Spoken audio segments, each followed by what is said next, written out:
he's that bad on private, he gonna be some kind of bad with me.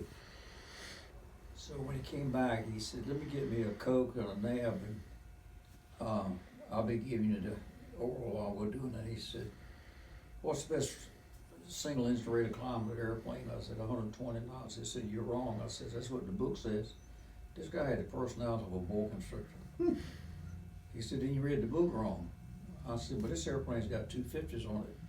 On that airplane, it normally had 180s, two 180s, but somebody had done something called a Dorn conversion, and they put 250s on it, which now meant the airplane was good fast as a, this was a travel air, and with the new 250s on it, it would go keep it with a Baron, same horsepower. So anyhow, I said, this one's got 250s on it. He said, what? I said, yeah.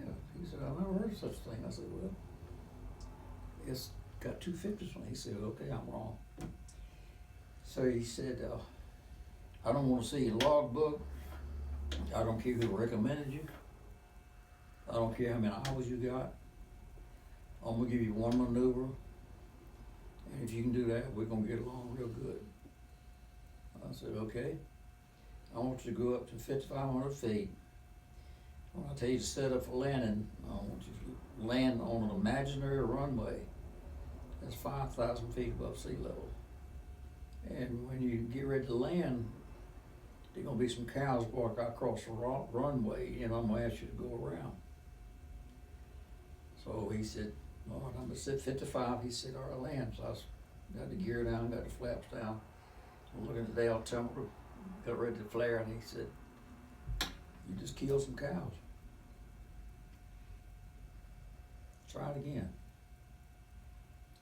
So I went back up the second time. I had a little bit of control, because it takes a few minutes. You gotta advance. He said, when you go around, I'm gonna pull the engine on you. I said, which one are you gonna pull? He said, we'll talk about it later. So anyhow, second time around, I got the gear back up, got the flaps up, advanced the throttles. He reached over and slapped my hands off the throttle and pulled an engine on me. And he said, all right, try it one more time. I did. That time I was flying airplanes. He said, let's go back to the field. All in about 20 minutes. And landed, and he said, go around. I pulled up, and he slapped my hands off the throttle, and he pulls the left engine. He said, call the tower until you come back. And I said, you want me to ask for right turn? He said, for what? I said, I've been taught you'll never turn into a dead engine. He said, who told you that? I said, prop wash, what you call it, shop talk. And he grabbed the airplane and racked that sucker up. Man, we're gonna crash and burn, sure as a word. But he never gave me the engine back, so I had to go back up, fly downwind again, fly base leg again, and then land with the one engine, just idling. He said, come on in, I'll fix that ticket. That was it.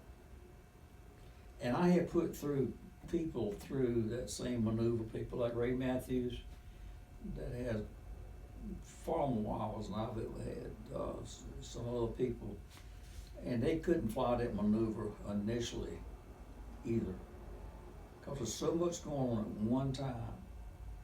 You got to make a decision to stop the descent, which means you got to get the throttles advanced, and you got to get the flaps up, you got to get the gear up, and whatever. So it's a lot going on there in just about 20 seconds.